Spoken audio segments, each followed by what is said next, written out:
Oh yeah. Hello my gaming family and welcome to another video. A few days left until the release of Biomutant, and now, finally, after all the silence for past 4 years, everyone talks about this game. The latest update from publisher and developers was the explanation trailer in which they explained what this game is about and some specific segments of this game. But before we continue guys, I need to remind you that Balder Gaming channel will be covering Biomutant game from day one. You can expect videos almost every day and I will be covering almost every segment of this game. Also on the release day I will be doing live streams, so in case you're interested you can join me in first look on Biomutant. So all you need to do is to go and smash those subscribe and bell buttons so you don't miss the upcoming videos. Also I want to take a moment to mention the sponsors of today's video. DLCompare is probably the best gamers price comparison tool out there. This website will actually allow you to find the game you want to play at the best possible price. So how it works? All you have to do is to go on their website, in search section write the name of game you want and let their price comparison tool find you the best possible price on the internet. Yup, it's that simple guys. So if you want to buy some games, my advice is to check DLCompare before you buy anything and see why they are the best at their job so far. Now, I will not explain the story behind this title or some other segments that I covered in my previous videos, so in case you wanna know something about those segments, feel free to check my other Biomutant videos. I will leave links in the description of this video. So let's start with the world and the map in this game. The open world of Biomutant, as far as we can see, will actually be very large, with size of 8 by 8 kilometers. That sounds awesome, and with few unique zones, the exploration in this game will be something to remember. The center of that world and the whole game and everything in it is Tree of Life.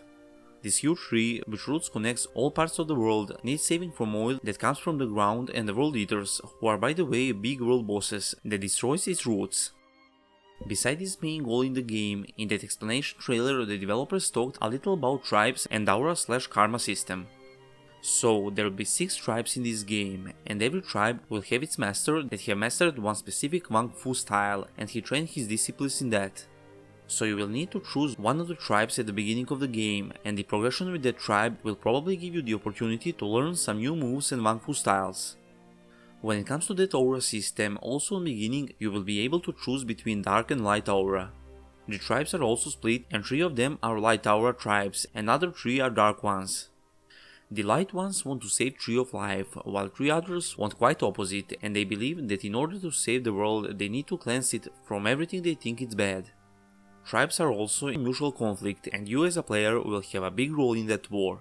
The developers also mentioned that you will have the freedom to change the tribes later in the game. So the aura system will definitely affect your gameplay and the development of the story, so make sure you make right decisions. The next segment from that explanation trailer that caught my eye are the mutations. Actually, they didn't say anything we didn't know already. They, let's say, confirmed that there will be 2 types of mutations, biomutations and psi mutations. The biomutations will give you, let's say, physical abilities, and psi mutations will allow you to levitate for example, and as they say, levitation will be very useful outside the combat as well as in combat. I think I will definitely go for psi mutations, and the exploring backed with levitation will be much more interesting. The explanation trailer was fun to watch, but to be honest with you guys, they told us almost nothing new. In this moment there is a tons of YouTube channels and content creators including myself that have been covering this game, and you can find a lot of new infos just by searching YouTube.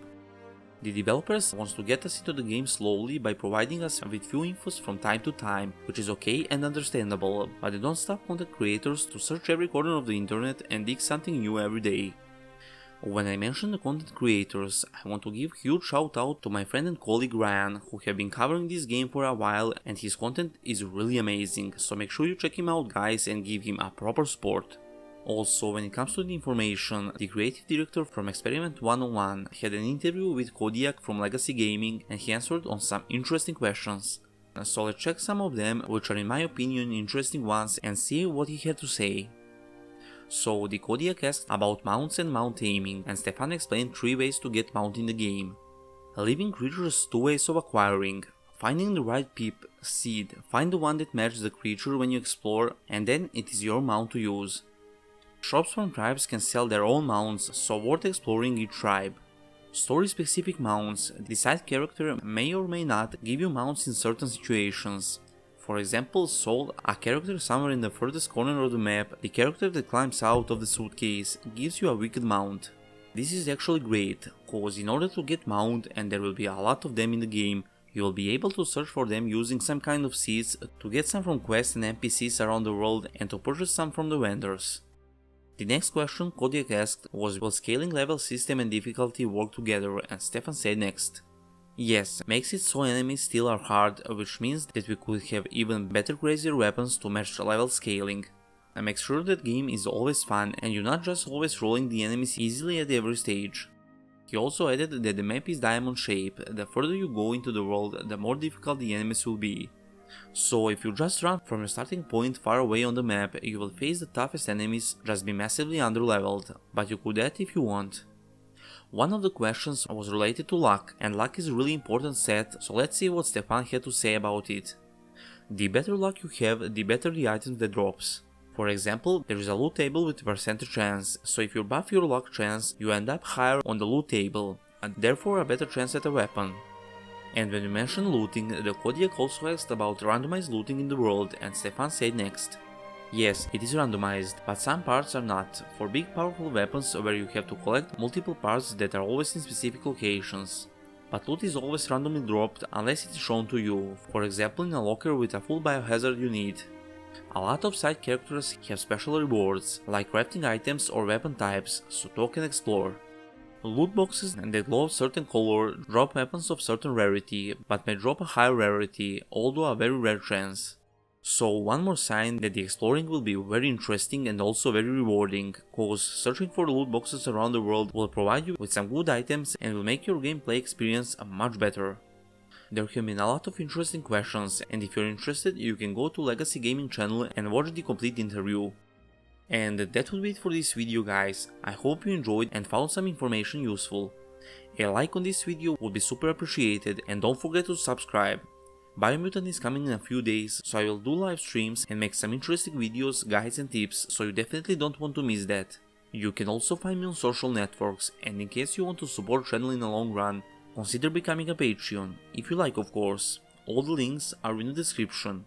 And as always fam, until next time, see ya and stay cool.